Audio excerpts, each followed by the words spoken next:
함께 기도하시고 8월 23일 수요일 새벽 예배를 하나님께 드리겠습니다. 사랑과 은혜가 많으신 아버지 참으로 감사합니다. 오늘도 우리 삶 가운데 언제나 함께 하시고 또 은혜 베풀어 주셔서 날마다 주님과 동행하는 삶을 살게 하시니 감사합니다.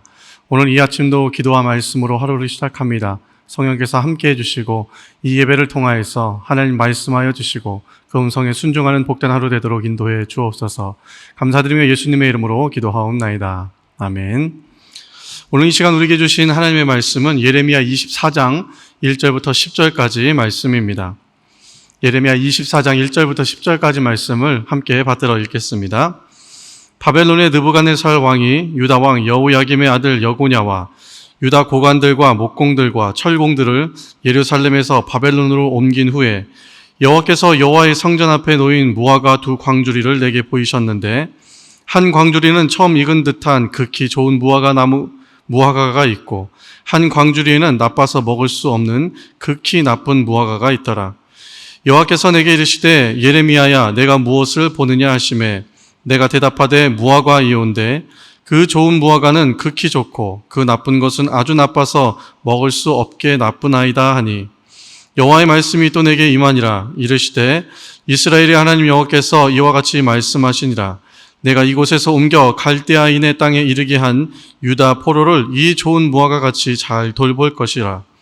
내가 그들을 돌아보아 좋게 하여 다시 이 땅으로 인도하여 세우고 헐지 아니하며 심고 뽑지 아니하겠고 내가 여호와인 줄 아는 마음을 그들에게 주어서 그들이 전심으로 내게 돌아오게 하리니 그들은 내 백성이 되겠고 나는 그들의 하나님이 되리라. 여호와께서 이와 같이 말씀하시니라. 내가 유다의 왕 시드기야와 그 고관들과 예루살렘의 남은 자로서 이 땅에 남아있는 자와 애굽 땅에 사는 자들을 나빠서 먹을 수 없는 이 나쁜 무화과 같이 버리되 세상 모든 나라 가운데서 흩어서 그들에게 환난을 당하게 할 것이며 또 그들에게 내가 쫓아 보낼 모든 곳에서 부끄러움을 당하게 하며 말거리가 되게 하며 조롱과 저주를 받게 할 것이며 내가 칼과 기근과 전염병을 그들 가운데 보내 그들이 내가 그들과 그들의 조상들에게 준 땅에서 멸절하기까지 이르게 하리라 하시니라. 아멘. 네, 오늘도 말씀의 자리로 인도해 주신 우리 하나님께 감사드리고 이 시간 말씀을 깨닫는 은혜와 또 기도의 응답이 있기를 주님의 이름으로 축복합니다.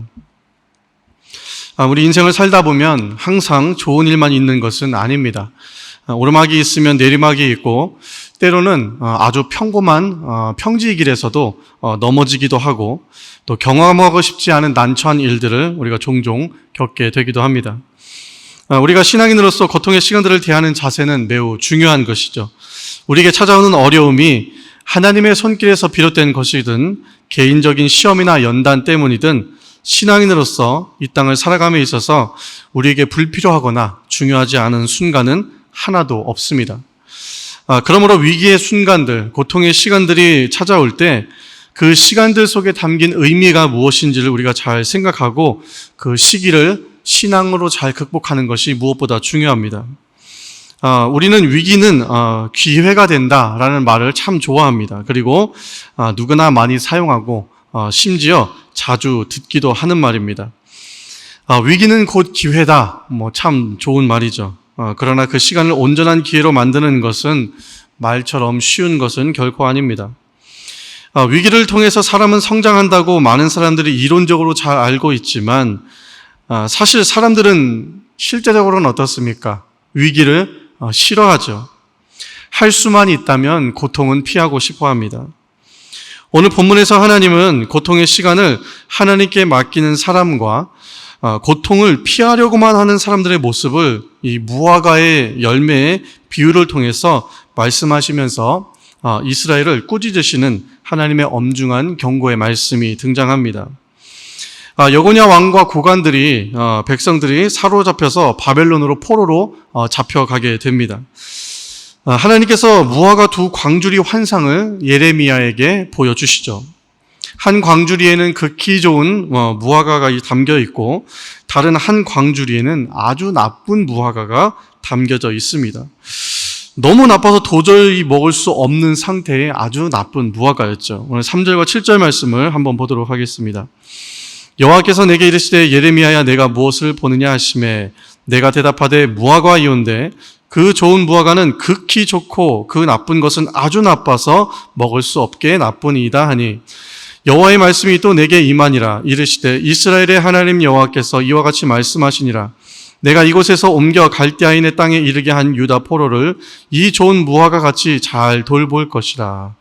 내가 그들을 돌아보아 좋게 하여 다시 이 땅으로 인도하여 세우고 헐지 아니하며 심고 뽑지 아니하겠고 내가 여호와인 줄 아는 마음을 그들에게 주어서 그들이 전심으로 내게 돌아오게 하리니 그들은 내 백성이 되겠고 나는 그들의 하나님이 되리라. 아멘. 이 무화과 두 광주리의 환상은 유다의 멸망이 임박해 오던 그 시기에 시드기야 시대의 말기에 예레미야에게 주어진 말씀입니다. 이미 두 차례 바벨론 침공으로 인해서 포로로 잡혀간 유다 백성들을 위로하고 또 한편으로는 바벨론에 항복할 것을 권고하는 하나님의 뜻을 거스려서 끝까지 바벨론에 항거하는 그런 사람들이 있었죠. 그런 사람들에게 경고하기 위한 하나님의 말씀입니다. 당시의 주변 국가들에게 아주 공포의 대상이었죠. 이 신흥강국 바벨론은 이 느부갓네살이 통치를 하고 있었는데 이 느부갓네살은 강력한 통치력과 또 무자비한 카리스마로 점점 세력을 넓혀갑니다. 그런 가운데 유다는 이미 많은 사람들이 바벨론 포로로 잡혀가게 됩니다. 여기서 중요한 것은 바벨론의 포로 생활이 아주 수치스럽고 또 매우 슬픈 일이지만 이것이 정해진 하나님의 뜻이었다는 것이죠. 하나님의 계획 가운데 이루어진 일입니다. 잡혀간 대부분의 사람들은 바벨론에 항복하라는 예레미야의 권유를 받아들이고 순종했던 그런 사람들이었습니다. 타락한 유다였지만 그 가운데도 나름대로 자신의 경건 생활을 유지하면서 신앙의 경건함을 잘 유지했던 그리고 하나님을 경외했던 많은 사람들이 있었습니다. 그럼에도 그들은 하나님의 뜻으로 받아들이고 예레미야가 바벨론에 항복하라고 권유하는 것을 받아들이죠. 그리고 바벨론의 포로로 잡혀가게 됩니다. 그렇게 하나님께서 내리신 징계를 눈물로 수용하고 그것을 받아들이면서 포로로 끌려간 자들에게 하나님은 그들에게 좋은 무화과 같이 그들을 만들 것이다. 그렇게 위로의 말씀을 전해주고 계십니다. 하나님은 그들을 좋은 백성이 되게 하시고 다시금 하나님께 전심으로 돌아올 수 있도록 그들의 마음을 변화시키고 그들을 다듬어 가겠다. 그렇게 말씀하시는 것이죠. 포로 생활의 연단을 통해서 오히려 마음을 새롭게 하고 하나님께서 다시 인정하실 하나님의 백성으로 새롭게 만들어 가겠다. 그렇게 말씀하고 계시는 것입니다. 여러분, 하나님께서 우리에게 주시는 고난과 징계의 목적은 아주 분명하죠. 하나님께서 우리에게 주시는 고난과 징계의 목적은 우리를 버리고 포기하고 죽이는 것이 아니라 하나님과의 관계를 다시 한번 새롭게 회복하시는 것입니다. 포로로 끌려간 사람들이 처음부터 좋은 무화과였던 것은 아니죠. 하나님은 고난 속에서 하나님을 찾을 때 그들을 좋은 무화과로 새롭게 빚어나가겠다. 그렇게 말씀하고 계시는 겁니다. 그러므로 우리는 고난 속에서 하나님을 원망하고 그 자리를 피하고 떠날 것이 아니라 우리 속에 있던 죄악들, 내가 알고 있고 내가 모르고 지었던 죄의 그런 사소한 습관들과 그런 습성들을 하나님 앞에서 깨닫고 하나하나 돌이키고 이전보다 더 하나님과 친밀한 관계로 나아갈 수 있어야 합니다. 우리 안에 있는 죄악들과 우리 안에 내가 알지 못하고 나조차 깨닫지 못하고 있던 죄악의 습성들, 이런 것들을 하나하나 깨닫고 회개하고 돌이켜서 더 하나님께로 가까이 나아갈 때 하나님은 우리를 새롭게 변화시키시고 좋은 무화과로 만들어 가신다라는 것이죠. 하지만 문제는 무엇이냐면 이런 하나님의 징계를 거부하고 예레미야 선지자의 그 권유를 또 거부하고 하나님의 말씀을 등지고 하나님의 말씀을 스스로 등진 그런 사람들이 있었습니다. 오늘 8절부터 10절 말씀을 보겠습니다.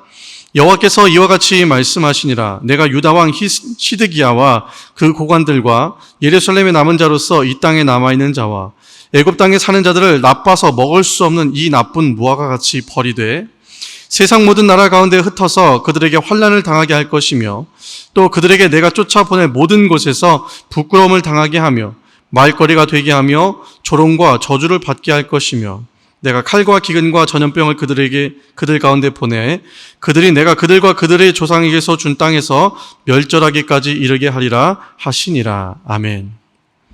자, 여러분, 하나님의 뜻을 온전히 받아들이는 사람들과 달리 또 일부 유다 백성 중에는 이런 사람들이 있었죠. 나는 바벨론에게 항복하기가 너무 싫다.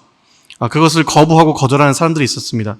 특히 그들 중 일부는 유다 땅에 남아서 바벨론에 대항하고 항거하거나 일부 사람들은 애굽으로 도피해버렸습니다. 이들 두 부류 운명에 대해서 하나님께서 하나님의 뜻에 순종하여 바벨론의 포로로 끌려간 자들을 보호해 주시고 더욱 번성하게 하겠다 그렇게 말씀하시고 그들을 다시 귀환케 하실 것이지만 하나님의 뜻을 거스려서 바벨론의 포로되어 가기를 거부하거나 곧 하나님의 징계를 인간적인 방법으로 회피하려 했던 사람들, 그러한 자들은 하나님께서 버리실 것이다 그렇게 말씀하고 있습니다. 여러 가지 이유와 명분으로 유다 땅에 남아 있었겠죠. 그리고 애굽으로 도피했겠죠. 그러나 그 모든 것은 하나님의 뜻이 아니었다는 겁니다. 여러분 보실 때 어떻습니까? 과연 누가 좋은 무화과입니까? 예레미야가 보았던 아주 극히 좋은 무화과와 도저히 나빠서 먹을 수조차 없을 것 같은 그 무화과가 있었는데 하나님은 이 두 부류를 분명하게 심판하시겠다 말씀하셨어요. 자, 일단 겉으로 보기에는 바벨론으로 포로로 잡혀가기보다는 그에 대항하고 유다에 남아있는 것이 훨씬 더 승리한 것처럼 보이죠. 끝까지 살아남은 인생처럼 보여집니다. 바벨론에 대항할 수 있는 애굽으로 도피하는 것, 그리고 거기서 몸을 추스르고 몸을 낮추고 있는 것이 이긴 것처럼 보이죠. 하지만 이것은 하나님의 뜻이 아니었어요. 하나님의 은혜는 우리의 생각을 뛰어넘습니다. 우리가 보일 때는 저것이 승리하는 길 같고 저것이 더 좋아 보이는 길 같지만 하나님께서 원하시는 길은 그 길이 아니었죠. 하나님은 고난을 직면하고 통과해서 다듬어진 사람을 좋은 무화과로 인정하시겠다 그렇게 말씀합니다. 여러분, 대표적인 인물이 다니엘 아닙니까? 다니엘이 포로로 끌려갔어요. 근데 그곳에서 뜻을 정하고 말씀에 순종하고 말씀을 따라 살기로 다짐하고 결단했을 때 하나님은 그를 통해서 또 새로운 일들을 이루어 가시는 것들을 우리는 발견하게 됩니다. 아니, 도대체 이토록 좋은 신앙인인 다니엘이 왜 어린 나이에 포로로 끌려왔을까? 뭔가 좀 너무 큰 죄가 있지 않은가 이렇게 생각할 수 있지만 그것이 하나님의 뜻이었다는 것이죠. 다니엘은 하나님의 그런 계획 안에 있었던, 포로 생활을 통해서 온전하게 더 다듬어졌던 그런 사람의 대표적인 인물이다라고 할 수 있습니다. 반대로 하나님의 뜻을 거스르고 다스림의 손길을 거절한 사람들은 어떻습니까? 하나님이 그들을 나쁜 무화과라고 말씀하십니다. 그들은 비록 포로로 끌려가지는 않았지만 유다의 멸망과 함께 거기에서 그냥 망해버리고 맙니다. 사랑하는 수동교회 성도 여러분, 저와 여러분, 우리는 감히 하나님의 뜻을 꺾을 수도 없고 그 뜻을 거스를 수도 없습니다. 우리에게 주신 연단의 시간을 통해서 하나님께서 인정하시는 좋은 무화과로 거듭나는 저와 여러분들 되시기를 주님의 이름으로 축복합니다. 함께 기도하겠습니다. 언제나 좋으신 주님 참으로 감사합니다. 우리에게 참으로 알 수 없는 시련의 시간들이 찾아오고 너무도 감당할 수 없는 어려움들이 우리에게 찾아오는 순간들이 많이 있지만 그 순간들이 나에게 왜 다가왔는지 깊이 기도하고 묵상하는 가운데 하나님의 선하신 뜻을 발견할 수 있는 우리 수동의 모든 가족들 되도록 인도하여 주옵소서. 우리는 늘 부족하고 연약하지만 그럼에도 불구하고 하나님의 은혜로 오늘을 살아갑니다. 어떤 힘겨운 상황에서도 다시 한 번 더 우리에게 말씀하여 주시는 그 하나님의 음성의 귀를 기울이고 그 뜻에 순종하여 믿음의 길을 걸어갈 수 있는 우리 모두가 될 수 있도록 인도하여 주옵소서. 우리에게 주신 고난과 역경의 시간을 잘 통과하여서 좋은 무화과로 인정받게 하여 주시고 인간적인 생각과 방법으로 하나님의 뜻을 거스리는 나쁜 무화과가 되지 아니하도록 다시 한 번 더 오늘 우리의 마음과 생각 가운데 하나님의 마음이 부어지게 하여 주시옵소서. 감사드리며 예수님의 이름으로 기도하옵나이다. 아멘.